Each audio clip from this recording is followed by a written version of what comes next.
नमस्कार. मन धागा धागा जोडते नवा या मालिकेच्या आजच्या भागामध्ये मी तुम्हा सर्वांचे मनपूर्वक स्वागत करते. आजच्या भागामध्ये पाहायला मिळतं सुधाताई या रुंदा काकूंना विचारतात, अगं रुंदा, कोर्टाचं काही समजलं का? रुंदा काकू मात्र खूप घाबरून गेलेल्या असतात. त्या म्हणू लागतात, नाही का सुधा, अजूनपर्यंत काहीच समजलं नाही, पण तू काय एवढा विचार करतेस, तू आराम कर बघू, असं म्हणत त्यांना जबरदस्तीने आराम करायला पाठवतात. आणि रुंदा काकू घाबरतच बाहेर येतात आणि ती चपला हातात घेत चपला लपवण्यासाठी पदराआड पकडतात आणि रूममध्ये घेऊन येतात. त्या मात्र या सगळ्या गोष्टीने खूप घाबरून गेलेलं असतं, कारण त्यांच्यासमोर सर्व सत्यही आलेलं असतं. तर दुसरीकडे पाहायला मिळतं कोर्टातून ॲडव्होकेट नेत्रा धर्माधिकारी निघालेले असतात. तर ॲडव्होकेट जोशी म्हणू लागतात, नेत्रा मॅडम, तुम्ही म्हणत होता की आजच सगळं काही संपेल, पण अशा गोष्टी पटकन संपत नसतात आणि सत्य बाहेर येईपर्यंत संपणारही नाही, कारण मनोज वर्तक निर्दोष आहेत आणि जोपर्यंत ते निर्दोष बाहेर पडत नाही तोपर्यंत केस संपणारही नाही. तर ॲडव्होकेट नेत्रा धर्माधिकारी म्हणतात, नशीब साथ देते तुमची, बाकी काहीच नाही. तर ॲडव्होकेट जोशी म्हणतात, नशीब पण ना त्यांचीच साथ देतं ज्यांची बाजू सत्याची असते. खोटं बोलणाऱ्यांना नशीब साथ देतही नाही ना इतर लोकही. तर ॲडव्होकेट नेत्रा धर्माधिकारी म्हणतात, मी फक्त बोलण्यावर किंवा नशिबावर नाही बोलत. गुन्हा तुमच्या अशिलाने केला आहे, त्यामुळे त्याला शिक्षा होणारच आणि हे माझं ओपन चॅलेंज आहे. तर ॲडव्होकेट जोशी म्हणतात, बघूया न्यायाची जीत होते की हार? तर ॲडव्होकेट नेत्रा धर्माधिकारी म्हणतात, जीत तर न्यायाचीच होणार आणि नक्कीच होणार, कारण तुमच्या अशिलाने अन्याय केला आहे राजाध्यक्ष कुटुंबावर आणि त्यांना मी न्याय मिळवून देणार आहे आणि तो सुद्धा मनोज वर्तक यांनी केला आहे आणि हे लवकरच मी कोर्टासमोर सिद्ध करणार आहे. तर ॲडव्होकेट जोशी म्हणतात, तो मनोज वर्तक नाही आणि खरंच जर मनोज वर्तकने गुन्हा केलाच नाही तर मी त्याला शिक्षा होऊच देणार नाही. तर नेत्रा धर्माधिकारी म्हणतात, खरंच तुमच्या बोलण्यावर मला हसायला येतं. मनोज तो गुन्हेगार नाही, मनोजने असं काही केलं नाही. हे काही हवेत बोलणं कोर्टाला चालत नाही आणि त्यासाठी पुरावा लागतो आणि खरा गुन्हेगार मनोजच आहे. तर ॲडव्होकेट जोशी म्हणतात, पण खरा गुन्हेगार दुसरा आहे, हे मी लवकरच शोधून काढेन आणि हे माझं तुम्हाला ओपन चॅलेंज आहे, असं म्हणत ते निघून जातात. तर केदारने हे सगळं काही ऐकलेलं असतं. केदार घाबरतच म्हणू लागतो, हे काय चाललंय? अहो नेत्रा मॅडम, तुम्हीच सगळं ऐकून कसं काय घेताय आणि हे काय म्हणतात की दुसरा गुन्हेगार? तर नेत्रा धर्माधिकारी म्हणतात, एक मिनिट, नक्की तुम्हाला काय म्हणायचं आहे? तर केदार हा घाबरतच नेत्रा मॅडमांना म्हणू लागतो, अहो ते ॲडव्होकेट जोशी काय म्हणत होते की ते दुसरा पुरावा घेऊन येणार आहेत आणि आता कसला पुरावा घेऊन येणार आहेत? हे सगळं काही आपल्यासमोर सिद्ध झालं आहे ना की मनोजच दारू प्यायला होता आणि पोलिसांनीच त्याला पकडलं होतं. हे सगळं सिद्ध झालं, मग आता अजून कोणता पुरावा ते घेऊन येणार आहेत? तर ॲडव्होकेट नेत्रा धर्माधिकारी म्हणतात, एक मिनिट, हे सिद्ध करणं माझं काम आहे. रेश्माला तुम्ही फक्त मला फोन करायला सांगा. पण मला एक सांगा, तुम्ही काय एवढे पॅनिक होत आहे? तर केदार घाबरतच म्हणतो, पॅनिक नाही, मी पॅनिक नाही होत आहे, मी तुम्हाला फक्त सांगतोय. तर ॲडव्होकेट नेत्रा धर्माधिकारी केदारला म्हणतात, ते मी बघेन, कोणाला शिक्षा व्हायला हवी आणि कोणते डावफेच कोर्टामध्ये खेळायचे हे मला चांगलेच माहिती आहेत. तुम्ही तुमच्या भावनांवर कंट्रोल ठेवा. ते शलाकाला म्हणतात, यांची काळजी घ्या, असं म्हणत ॲडव्होकेट नेत्रा धर्माधिकारी तिथून निघून जातात. शलाकाही केदारवर चिडत म्हणू लागते, केदार, अरे तुला काय गरज होती त्यांच्याशी बोलायची? उद्या जर तू काही बोलायला जाशील आणि सगळं काही तुझ्यावरच येईल आणि ती बाई किती डेंजर आहे तुला माहिती आहे ना, आणि तिने जर तुझीच चौकशी केली तर तू काय करणार आहेस? अरे केदार, प्लीज असं कोणासमोर काही बोलू नकोस आणि हा विषय काढू नकोस. केदार म्हणतो, ठीक आहे, यापुढे मी कोणासमोरही हा विषय काढणार नाही. शलाका म्हणते, चल आता हे बस झालं, तुझ्या या सगळ्या नाटकांमुळे मीही त्यामध्ये अडकत चालली आहे. केदार मात्र खूप घाबरून गेलेला असतो. तर लीनावहिनी आणि मालतीताई घरी निघालेल्या असतात आणि त्याचवेळी पोलीस मनोजला कोर्टातून बाहेर घेऊन येतात. तर मालतीताई मनोजशी बोलण्यासाठी जातात आणि मनोज म्हणू लागतो, काय घडले बघितलंस ना, तुम्हाला मला अशा अवस्थेत बघावं लागेल असा मी कधी विचारही केला नव्हता. किती वाईट मुलगा आहे ना मी, वर्तकांचं नाव मी मातीत मिळवलं आहे. काय स्वप्न दाखवली होती मी तुम्हाला, एक मोठा माणूस होईन, वर्तकांचं नाव काढेन, पण तुम्हाला हे मनोज वर्तक हे नाव घ्यायलाही आणि आज मी तुमचा मुलगा आहे हे सांगायलाही किती लाज वाटत असेल ना. खरंच माझ्यामुळे हे सगळं घडत आहे ना. माझी ताई म्हणतात, नाही मनोज, तू रडू नकोस आणि स्वतःला त्रास करून घेऊ नकोस. लोकांनाच काही वाटलं तरी आम्हाला माहिती आहे आमच्या मनोजने काही चुकीचं केलं नाही आहे आणि माझं मन मला सांगते आहे, तू लवकरात लवकर सुखरूप बाहेर पडशील आणि तेव्हा जगाला कळेल की माझा मनोज निर्दोष आहे. तर मनोज विचारू लागतो, अण्णा कुठे आहेत? तर मालतीताई म्हणतात, अण्णा सप्तशृंगी मातेच्या दर्शनाला वणीला गेले आहेत. तर मनोज बोलतो, बघ ना, ते माझ्यासाठी एवढं सगळं करतात, माझी काळजी करतात, मात्र मी नेहमी त्यांच्यासोबत वादच घालत आलो. मी त्यांचं मन कधीच ओळखू शकलो नाही. तर मालतीताई या मनोजला समजावत म्हणू लागतात, अरे वडील आहेत ते तुझे, काळजी तर त्यांना असणारच ना, आणि त्यांना हेही माहीत आहे तू त्यांच्यासोबत कितीही वाद घातलास, त्यांना कितीही काही बोललास तरी त्यांच्याबद्दलची तुझ्या मनात काळजी आहे, मग त्यांनाही तुझी काळजी असणारच ना. तर त्यानंतर मनोज विचारू लागतो, सान्वी कशी आहे? मला सान्वीची खरंच खूप आठवण येत आहे. लीनावहिनी म्हणतात, सान्वी अगदी ठीक आहे.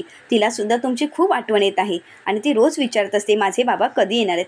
पण तुम्ही घरची काळजी करू नका, घरी अगदी सगळं नीट आहे. तुम्ही स्वतःची काळजी घ्या. मालतीताई म्हणतात, मनोज तू स्वतःची काळजी घे आणि धीर सोडू नकोस. हे सगळं काही लवकरात लवकर ठीक होणार आहे, माझं मन मला सांगतोय. तर मनोजदादांची ती अवस्था पाहून आनंदीलाही खूप वाईट वाटत असतं. तिलाही मनोजदादांशी बोलायचं असतं, पण मात्र तिच्याजवळ कोणताच पर्याय नसतो. तर मनोजदादांची वेळ संपल्यामुळे पोलीस त्याला घेऊन जात असतात. तर मालतीताई खूप रडू लागतात. तर मालतीताई मागे वळून पाहतात तर तिथे आनंदी असते. मालतीताई आनंदीला आवाज देतात. तर लीनावहिनी म्हणू लागतात, आई घरी चला. तर मालतीताई लीनावहिनीला म्हणू लागतात, अगं लीना आता तरी राग सोड ना. अगं बघ ना ती माणसं किती आपल्यासाठी प्रयत्न करतायत. अगं काहीतरी मार्ग सापडेलच ना. तर लीनावहिनी म्हणतात, कुठला मार्ग निघणार हो आई? अहो आता काय होणार आहे? मनोजला झालेली शिक्षा, त्यांना भोगावा लागलेला त्रास याची किंमत कोण चुकवेल सांगा ना. तर मालतीताई म्हणतात, अगं पण ते पुरावे शोधतायत ना आणि ते लवकरात लवकर आपल्या मनोजला बाहेर काढतीलच. तर लीनावहिनी म्हणतात, एवढंच जर वाटत होतं तर केस मागे घ्यायची होती ना. तर मालतीताई म्हणतात, अगं त्यामध्ये त्यांचा काय दोष आहे सांग ना. त्यांना बोलून काय उपयोग आहे? त्यांच्या घरच्यांची सुद्धा साथ मिळायला हवी ना. मात्र लीनावहिनी काही ऐकून घ्यायला तयार नसतात. त्या मालतीताईंना म्हणू लागतात, आई मला काही ऐकून घ्यायचं नाही, तुम्ही घरी चला. असं म्हणत लीनावहिनी जबरदस्तीनेच मालतीताईंना घरी घेऊन जातात. आनंदीला या सगळ्या गोष्टीचं खूप वाईट वाटतं. आनंदी ही सार्थकला विचारते, सर लीनावहिनीला कसं समजवायचं हेच कळत नाहीये. सार्थक म्हणतो, त्यांना वेळ द्या, सगळं काही ठीक होईल आणि तुम्हीही शांत व्हा, काळजी करू नका, आता आपण घरी निघूयात. असं म्हणत सार्थक आणि आनंदी घरी निघालेले असतात. तर दुसरीकडे पाहायला मिळतं, रुंदा काकू त्या चपला रूममध्ये घेऊन येतात आणि त्या चपलांजवळ पाहून विचार करू लागतात आणि त्यावेळी त्यांच्या लक्षात येतं की हे सगळं काही केदारनेच केलं आहे. तर शलाका आणि केदार दरवाजा वाजवतात म्हणून रुंदा काकू दरवाजा उघडतात आणि त्यांना आतमध्ये घेत विचारू लागतात, काय मग कोर्टामध्ये काय झालं? तर शलाका म्हणू लागते, काही नाही, आज तर फक्त त्या चपलाचाच विषय निघालेला होता. रुंदा काकू म्हणतात, अगोदर शर्ट आणि आता चपला? तर शलाकामध्ये हो ना, सगळं काही दिशाभूल करण्याचे प्रयत्न चालू आहे. केदार मात्र शांतच असतो. तर रुंदा काकू ती चपला हातात घेतात आणि केदारच्या समोर धरत म्हणू लागतात, मग हे काय आहे? आता बोला ना केदारराव. मात्र केदार काहीच बोलत नाही. रुंदा काकू विचारतात, आता का जीभ जड झाली आहे? केदारराव या चपला तुमच्याच आहेत ना? तर केदार मात्र घाबरून गेलेला असतो. तर रुंदा काकू म्हणू लागतात, गाडीत सापडलेल्या चपलांचे ठसे हे तुमचेच आहेत ना? केदार मात्र काहीच बोलत नसतो. तर रुंदा काकूंना मात्र केदारचा खूप राग आलेला असतो. तर दुसरीकडे पाहायला मिळतं, वसंतभाऊ पैशांची वाट बघत तिथेच थांबलेले असतात. तर सार्थक आणि आनंदी घरी येतात. सार्थका वसंतभाऊंना नमस्कार करत म्हणू लागतो, तुम्ही इथे काय करताय? तर ते म्हणू लागतात, सुधाताई म्हणाल्या होत्या की कलम लाव, मी ती लावलीत आणि रुंदाताई म्हणाल्या की मी पैसे देते आणि बाहेर थांबायला सांगितली, म्हणून मी बाहेर थांबलो आणि अजूनही ते काही पैसे देऊन आले नाहीत. मलाही दुसरी कामं आहेतच ना. सार्थक म्हणतो, सॉरी मी देतो, किती झाले आहेत? असं म्हणत सार्थक त्यांना पैसे विचारतो. ते म्हणू लागतात, 700 रुपये झाले. तर सार्थक त्यांना 700 रुपये देतो आणि म्हणू लागतो, अहो तुम्ही चहा वगैरे पिण्यासाठी चला ना. ते म्हणू लागतात, नाही मला चहा वगैरे नको आहे, पण तुम्हाला एक गोष्ट सांगायची होती की मी कलम लावत असताना मातीत मला चपला पुरलेल्या भेटल्या. सार्थक विचारतो, मग त्या चपला कुठे आहेत? वसंतभाऊ म्हणतात की जर तुम्हाला ती चपला नको असतील तर मला द्या. सार्थक म्हणतो, नाही तसं नाही, पण त्या चपला कुठे आहेत? तर त्या म्हणू लागतात की मी ती रुंदाताईंजवळ दिली आहेत. सार्थक म्हणतो, रुंदा काकूंजवळ? सार्थक हा रुंदा काकूंजवळची चपला पाहण्यासाठी घरात येतो. तर सार्थक सोबत आनंदीही येते. तर दुसरीकडे पाहायला मिळतं, रुंदा काकू या केदारला म्हणू लागतात, केदार तुम्हाला लाज नाही का हो वाटली हे सगळं करताना? तुम्ही खून केलाय, खून. की चला काही आईला शांत करत म्हणू लागते, अगं आई हळू बोल. रुंदा काकू म्हणतात, आता हळू काय बोलायचं आहे? याने तर भाऊजींचा खून केला आहे आणि हे जर कोणाला कळालं ना तर यांना तुरुंगात जावं लागेल, आयुष्यभर खडी फोडावी लागेल. अगं शलाका असे गुन्हे लपतात का? अगं यांना हे करताना लाज नाही का वाटली? शलाका म्हणू लागते, अगं आई जरा शांत हो ना. रुंदा काकू म्हणतात, माझ्या मुलीच्या आयुष्याची बर्बादी करण्याअगोदर स्वतःच्या मुलाच्या भविष्याचा विचार तरी करायचा होता हो. मला काही रुंदा काकूंना म्हणू लागते, आई शांत हो. रुंदा काकू म्हणतात, कशी शांत हो सांग ना, मला सगळं काही सत्य समजलं आहे की यांनी खून केला आहे. तर शलाका म्हणते, हो मला माहीत आहे. रुंदा काकू धक्क्यानेच विचारतात, म्हणजे तू पण या सगळ्यामध्ये सामील आहेस का? तू सुद्धा यांना साथ दिली आहेस का? शलाका म्हणते, नाही आई, यामध्ये मी सामील नाही आहे आणि माझं यामध्ये काही दोष नाही आहे. फक्त हे अडकलेत आणि यांना शिक्षा होईल म्हणून एक बायको म्हणून मी त्यांना साथ देते, बाकी काही नाही. रुंदा काकू म्हणतात, अगं शलाका, मग हे सगळं काही तुम्ही मला का नाही सांगितलंस? अगं शलाका, तुम्ही एवढ्या मोठ्या संकटाला आमंत्रण दिलं आहे की ज्यामुळे आपण उद्ध्वस्त होऊ शकतो. शलाका तुला कळतंय का? शलाका म्हणू लागते, आई हेच प्रकरण मिटवावं लागेल, मग काही होणार नाही. रुंदा काकू म्हणतात, अगं काही होणार नाही असं तू कसं म्हणतेस? आज नशीब समज की ही चपला माझ्या हाती लागल्या. समजा सुधाच्या हाती लागल्या असत्या तर तुम्ही काय केलं असतं? तर केदार विचारतो, सासूबाई मी आता काय करू? वृंदा काकू रागानेच म्हणतात, आता काही करू नका, कृपा करा माझ्यावर आणि कोणतीही गोष्ट करताना 100 वेळा विचार करा. आणि हो, आता मला विचारल्याशिवाय काहीही करायचं नाही. केदार मात्र खूप घाबरून गेलेला असतो आणि त्याचवेळी दरवाजाचा आवाज येतो. शलाकाला काय करावं हेच कळत नाही, तर वृंदा काकू आणि केदार लपून राहतात. शलाका दरवाजा उघडते तर भिंगरी आलेली असते. शलाका ही भिंगरीला विचारते, काय झालं? तर शलाकाला भिंगरी बोलू लागते, तुम्हाला सार्थक दादांनी बोलवलं आहे आणि वृंदा काकू कुठे आहेत त्यांनाही बोलवलं आहे. तर शलाका म्हणते, आई वॉशरूममध्ये गेली आहे, तोपर्यंत मी येते. असं म्हणत शलाका ही भिंगरीसोबत निघून जाते. तर केदारजवळ वृंदा काकू ते चपला देत म्हणू लागतात, आता या चपलांचं काय करायचं? दुसरीकडे सुधाताई सार्थकला म्हणतात, अरे सार्थक मला काहीच माहीत नाही. तर सार्थक विचारतो, मग वसंत भाऊ खोटं बोलतील का? तर शलाका विचारते, काय झालं आहे सार्थक? सार्थक म्हणतो, काकूंना बोलावून घे, मला चपला बघायच्या आहेत. शलाका विचारते, नक्की काय झालं आहे? तर सार्थक शलाकाला म्हणतो, बागेमध्ये वसंत भाऊंना चपला पुरून ठेवलेली मिळाली होती आणि ती त्यांनी काकूजवळ दिली आहे, त्यामुळे काकूंना बोलावून घेऊन ये, मला ती चपला बघायची आहेत. तर त्याचवेळी वृंदा काकू खाली येत असतात. तर सार्थक म्हणतो, काकू मला चपला बघायची आहेत. मात्र वृंदा काकूंनी येतेवेळी दुसरीच चपला आणलेली असतात, जी चपला बघून सार्थकलाही धक्का बसतो. वृंदा काकू म्हणतात, आश्चर्य वाटलं ना? अरे मलाही आधी आश्चर्यच वाटलं होतं, कारण ही मातीत चपला कशी काय गेली असतील याचा विचार मीही करत होते. मग माझ्या लक्षात आलं की भाऊजी नेहमीच बागकाम करत असायचे आणि त्याचवेळी नक्कीच ते विसरले असतील आणि म्हणूनच ती बागेत राहिली असतील आणि मातीने खूप खराब झाली होती रे. पण ही चपलं पाहिल्यानंतर मलाही भाऊजींची खूप आठवण आली आणि म्हणूनच ही चपलं मी धुवून स्वच्छ केली आणि म्हटलं ही आपल्या घरातच ठेवावी. तर सुधाताई वृंदा काकूंच्या हातातली ती चपलं आपल्याजवळ घेतात. तर आनंदीही म्हणू लागते, पण बाबांच्या सगळ्याच वस्तू आपण दान केल्या होत्या ना? वृंदा काकू घाबरतच म्हणतात, हो, पण चपला तशाच राहिल्या, कारण आपल्या लक्षातच आलं नाही, कारण या चपल्या तिथे गार्डनमध्ये होत्या ना, म्हणून ते इथेच राहिल्या असतील. तर सुधाताई म्हणू लागतात, या चपला आता कुठेही जाणार नाही, कारण मी त्या जपून ठेवणार आहे यांची आठवण म्हणून. असं म्हणत सुधाताई ती चप्पल घेऊन रूममध्ये निघून जातात. तर सार्थक विचार करू लागतो की नक्की हे काय घडत आहे. तर दुसरीकडे मालतीताई या लीना वहिनीला म्हणू लागतात, लीना मला तुझ्याशी बोलायचं आहे. अगं सगळं काही ठीक होईल, पण मला जे काही बोलायचं आहे त्यामुळे तुला राग नाही ना येणार? प्लीज माझ्या बोलण्याचा राग नको वाटून घेऊस. लीना वहिनी बोलू लागतात, बोला आई. तर लीना वहिनींना मालतीताई म्हणतात, आज जे काही तू वागलीस ते बरोबर नव्हतं. अगं आनंदी आणि सार्थकनेच पुरावा शोधला आहे ना? तर लीना वहिनी म्हणतात, पण त्याने काय घडणार आहे? त्यातून काय होणार आहे? केसची तारीखच पुढे गेली ना?